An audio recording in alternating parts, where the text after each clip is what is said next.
I think that was a very healthy way of looking at it, but it does happen that when I'm busy with my practices or when I get stuck in the work that I do, I can very easily forget.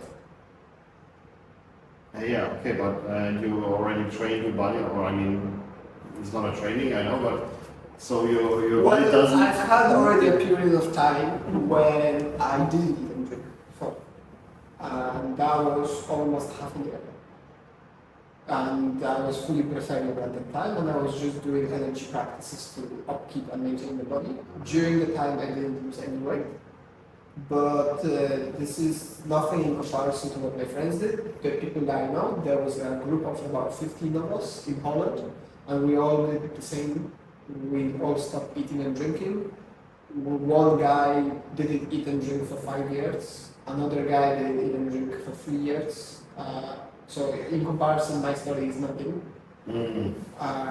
But I know perfectly well, if you just stop eating and drinking, you die. Because that's the human condition. So one important thing is when you feel hunger, you eat. And so if you do not feel hunger, you don't eat. As a simple rule for Breatharianism. And I was doing practices to sustain and upkeep my body. They were not. They didn't do anything. They just, I don't eat. Because it's all about the mind, it's all about consciousness. If you manage to change your consciousness and the perception of reality around you, everything is going to be fine. One interesting example was there was a group of 15 of us. There was one guy that I knew. He stopped eating and drinking. He felt very well. He felt energized. He was full of energy. But his wife thought that he went crazy. And so they brought him to a psychologist, and the psychologist was like, no, you have to eat, no, you have to eat. They started giving him different types of medication to make him feel hungry. And as a result, he became very sick because the body was rejecting and stuff, and he became very sick. And in the end, he forced himself to start eating again, even though he didn't want to. I don't know how his story ended, but he did have a lot of mental problems as a result of all this hammering from the wife's side, where it's like, no, you're sick, you cannot do this. Where all of us, we didn't eat and drink, and we were playing football together, you know? And we're talking, I was like 19, 20 at the time, but these guys, they were like 30s, some of them were in the 40s. The oldest was a woman, she was 52 back then. And I could be wrong on the age, she was definitely in her 50s. I don't know her that well to be able to say if she was 52, 53. She was in her 50s. But we were all playing football, you know, it's like we gather in her place from time to time still. There is a group of about 6 of us that are still in contact to this day, and every time I visit Poland, we gather and we meet. That's nice. We talk about our spiritual things that we do and about our journeys and different things. And when you don't eat and don't drink and you do it properly, you don't sleep. You sleep like 1 or 2 hours per day because your body is fully energized. That's what's my experience, that you don't sleep or you sleep very, very minimal. You're full of energy because your body is energized. Most of our body's energy actually goes into digestion itself. So it is said that about 80% of the energy that we get from food goes into digestion itself. So you lose 80% of the energy anyway. So your body becomes a lot lighter as a result. I didn't lose weight, but I felt very light. You know? And also sleeping is also like, we don't need the sleep, so you're still... No, I would go to sleep at around midnight and I would wake up at around 2 a.m. So... But even now or before, when you did... No, only during the period that I was doing this. Now my sleep is, let's just say, all over the place. I travel a lot, I'm in different time zones like every month. So my sleep is, I go to sleep and I wake up when my body feels like. And some days it's 4 hours, some days it's 2 hours, but some days it's 10 hours. So I do not regulate that, because the only thing that is important to me is that I do my practices properly and I do the work that I'm supposed to be doing that day properly. As long as those 2 things are done, my body can relax and do and take care of itself the way it feels like. Because I trust my body. I trust that the body knows how to take care of itself. I've seen it many times. And I have amazing results with working out, with sleeping, with just feeling good about everything, as a result of allowing the body to do its thing. And how would you advise someone like me, for example?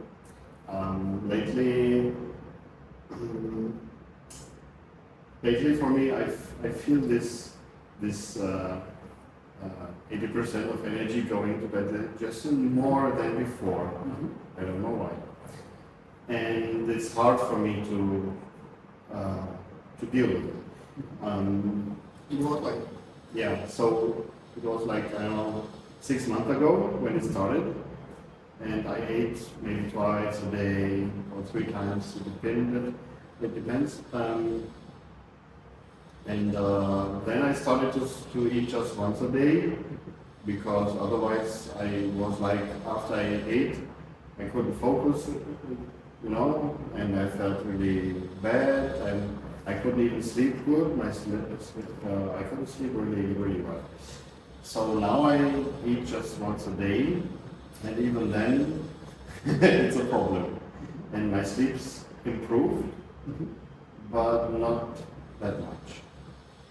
Well, there could be two things. It could be either the amount of food that you're eating, so how often, but the second thing would be what you're eating as well. For me personally, what has worked very well is that I switch myself sort of to the keto diet, where I eat a lot of meat, I eat a lot of fat, but I eat almost no carbohydrates. Yeah. So I'm avoiding carbohydrates basically completely, unless I'm at some social gathering. Yeah. Since I started to eat more meat than anything else and nuts, then I started to feel very different as well. But that's just one idea. So make sure you're not loading up too much carbs, because they give you that feeling of brain fog and grogginess and not being able to sleep properly. But on the other hand, if there are two paths, pranic nourishment or breatharianism. If any of these two paths are interesting to you, I would say ask God to direct you into it or guide you into it. Pranic nourishment is you mostly sustain your body on the energy, and you eat like once a week or twice per week, and that's it. But you're fully working. You're doing everything. You're not feeling hungry. That's the thing I pointed out before. Or full of breatharianism, where you just don't eat, don't drink, and you just do whatever you do. But life really does become very different when we do that. I felt personally quite alienated when I do that. And the main reason why I stopped was I was traveling at the time, and I realized by traveling in the country, I'm not eating any of the food from the country. I'm alienating myself basically from everyone, and I'm not able to actually learn about the culture. Yeah. And that was a very big drawback, because the main reason why I was traveling was to learn about the culture and the people. And so you'll find that, I don't know, I don't want to make any assumptions here, but if you wish to pursue this, pranic nourishment, breatharianism, there is a guy in Europe called Victor Truviano, for example. He's been not eating and not drinking for at least 10 years. It was 10 years, few years ago. And he teaches people how to do it. So you can go and meet him, for example. But I would say, if you just pray and dedicate yourself to God and ask God to guide you into it, it will happen naturally.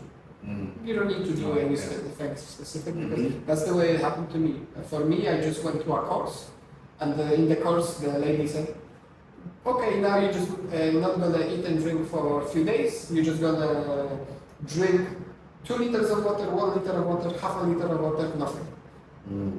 And then you're just doing, just purify your body by doing the enema, where just on the last day, just to help cleanse out anything from your body. And then you just stop eating and drinking, and that's it, you're done.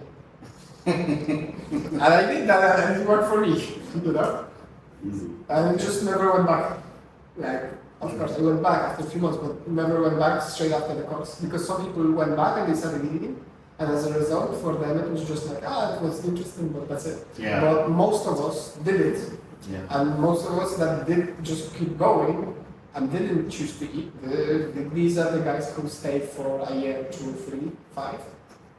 But it can also be different for everyone, right? It's It very doesn't. individual. It's It can be like I eat every 2 days, or I eat once a week, or yeah, I that's eat. the product It's nourishment. different, right? Yeah. So you eat in doesn't- accordance with your body. If Yes, your body exactly. feels like it needs, you eat, and if you don't feel, you don't eat. Exactly. Right? So it doesn't have to be like I don't eat for 1 week. It doesn't have to be. No. It's, Yeah. For me, it was very fluid. Because, like, you know the idea that if you do dry fasting, you should like eat like soup on the first Yeah. day afterwards and very gentle. Mhm. I did 5 days of dry fasting with doing my spiritual practices, let's just say. No food, no any water, no juices, nothing. Just pure dry fast, 5 days. First time that I had afterwards was a big double cheese pizza with pepperoni. And I ate the entire family was sitting and I was like, oh, that was exactly what I needed. And I felt amazing. Wow. I felt absolutely great. And it wasn't even some good quality like restaurant pizza. It was like the pizza, the frozen pizza you get from Lidl, you know? Yeah. And it's just the worst of the worst that you can think of. And I ate it and I was like, oh, now I feel so good. But because the path is individual, we like to judge based upon appearances. Yes. And God doesn't do that because Yeah. He understands our hearts. You know, Yeah. He knows our hearts, and so what may seem very strange to one person may be very natural to another person. By traveling around the world, I've seen it so many times. And this idea of eating, non-eating, all these rules about eating, they're nice, but they are made up. Yeah. And the problem with making up rules is it will work for one person and then it will not work another person. This is why we have Buddhists, this is why we have Christians, this is why we have Muslims. We have people from all over the world because depending on the conditions within which they're living, they need a little bit different sets of rules in order to be able to live and thrive in that environment. Because if you take an Eskimo and put him in Sri Lanka, he's not going to live very long, no matter what you feed him. Because his body is just not capable of handling this type of temperatures. And so the rules for his life and the way he lives are going to be vastly different than a person from Sri Lanka. And it's the same, if you put Sri Lankan person in the Antarctica, they're not going to live for very long. No matter how much meat you give them and how much, I forgot the name, like fermented birds you give them. Because that's what they eat. They ferment the birds, they ferment the meat whenever they manage to catch some. So, you know, different countries have vastly different cultures because they adapted to the environment in which they live. And they need those rules in order to be able to thrive in that environment. And then they created stories, they created entire religions in order to be able to live in a certain way. That's my perception. Yeah, that's so good. I mean, this one thing is really important, I think, for everyone, because we try to frame things, right, to put in, and if we listen to someone who helps you with your fitness or helps you with your food or everything, it's like, it's really individual. Yeah, you know best because you have all the knowledge contained within. But that's a big problem. I mean, not a problem, but I mean, people try to follow this one. He's healthy, and this is helping him, and everyone tries to do the same thing, and it can't work for everyone. And maybe even 2% of people, for them it works, and the rest. And I think there should be more people out there telling people that this is my thing, but you should, and training people to listen to their body. How can you listen to your body? Where can you see this? When you see this, how you should act and everything. And still you can give your advice and what works for you, but still training them to really be able to listen to their body in being it food or fitness or whatever, right? That's a major thing. That's exactly what I do as well. It's look within. All the answers are already contained within. We have infinite wisdom contained within us, and we need to just start listening to it. And when it comes to preferring wisdom, you can summarize it this way: listen to yourself. That's why I said it's ask God to guide you. That's the easiest and fastest way of doing it. Yeah, very good. Yeah, I'm glad. I felt like after this happened 6 months ago, I always felt like I have to go into keto. haven't done it yet, but I felt it. And now personally, I mixed keto with intermediate fasting. So yes, yeah. Eating once a day plus then just eating like a big steak, for example. For me, amazing. I feel so amazing, wonderful during that time. And some people may say, "Oh, it's not spiritual." Maybe it's not, but Yeah. when you don't eat for half a year, Yeah. you start to gain a completely different perspective on life. Exactly. And you start to see things from a completely different way. And in my eyes, there is just as much consciousness in the meat as there is in the fruits. And even when we don't go into spirituality, scientists have already shown that the moment you pick up scissors and you want to cut a plant, that plant generates the same electric signals that humans do when they feel fear. Okay. So the plants feel fear when you're gonna hurt them. Just before you hurt them, they create a fear response within them. So who are we to judge? You're killing the plant or you're killing the animal, you're still killing. Yeah, yeah. In the Bible, when we look at the Hebrew word, it doesn't say do not kill, it says do not murder. And do not murder is a completely different statement than do not kill. Because murder is a completely different intent than killing. But of course, you do not wish to bring harm upon any as much as possible. That's true. Yes. But we gotta live. And in my eyes, when I'm cutting the tomato, I do not see a separation between tomato and a piece of meat. Right. They both have consciousness, and it's all about how I handle this. Yeah. Yeah, that's so true. That's so true. I mean, I was led to do intermediate fasting also, and this I do. So the next step will be keto, definitely, because I felt that before. Now you mentioned it. Yeah, and we'll see where we go from there. And thank you for reminding me of this frame, because I also learned a lot about health, about food, about fitness. My son is bodybuilding, into bodybuilding. But now you reminded me of not framing it, also this kind of fasting or not eating for days. I also framed it into like breath area and this, and you have to really learn the technique or whatever. But it's really something you can listen to your body, connect to God. But you can also try it. I know, yeah. But yeah. My experience has been I had a period of time there where I was very dedicated to sport, where I was training Muay Thai 5 times per week, plus 3 times per week I was going to the gym, doing purely strength training in the gym. And in the beginning I was eating very high amounts of protein and very high amounts of fat, but as the time was going by, my body started to adapt, and I adapted as well, and I started to eat less and less and less and less. But still training. Yes, and I noticed that the less I was eating, this is over time. You are on my spiritual practices as well. I do not encourage this. The less I ate, the more endurance I had. And this, like every week I was going into the gym, I was getting higher weights with every single workout that I did, which is a very good indication that I'm doing something right. And every time I was training, I could see visible change within 3 weeks of training with a coach, and then 3 weeks later training with the coach in a sparring session. Both sparring sessions were 10 minutes long. So very long sparring sessions. Like really, really long. But I was like 2 completely different people in the video, you know? And the ability to not eat and to trust yourself enough, because the idea is you trust your body, right? So you eat when it's hungry. So I don't even schedule times when I eat anymore. In the past it was like from 4 to 5, I have a 1 hour eating window, I eat as much as I want. But now I just eat when I feel hungry.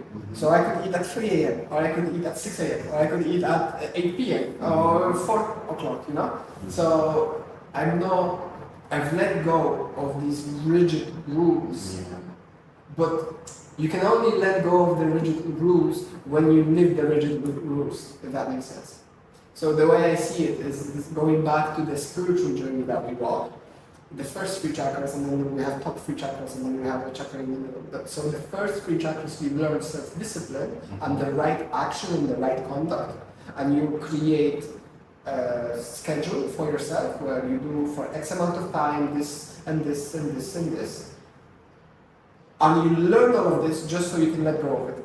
Yeah. So the way Carl Jung put it differently is the first half of our life we learn to create a healthy ego. So for the second part of our life we can learn to let go of it. That's it. Because you cannot let go of a destructive self. Mm-hmm. Because the moment you try to let go of control from the destructive self is the moment you destroy yourself. Mm. But the moment you let go of a self that is already have the proclivity for greatness or divinity, is the moment when you let go, you're just gonna skyrocket up. Yeah. You know, so there's certain level of separation that I create there. Maybe it's wrong because I teach unity, but I see that when you have already oriented yourself towards the higher, then letting go is the best thing you can do, because then you walk in accordance with your heart, in accordance with the intuition, in accordance with God's will. But the moment you're pointing down, the moment you let go, you start to destroy yourself in many different ways.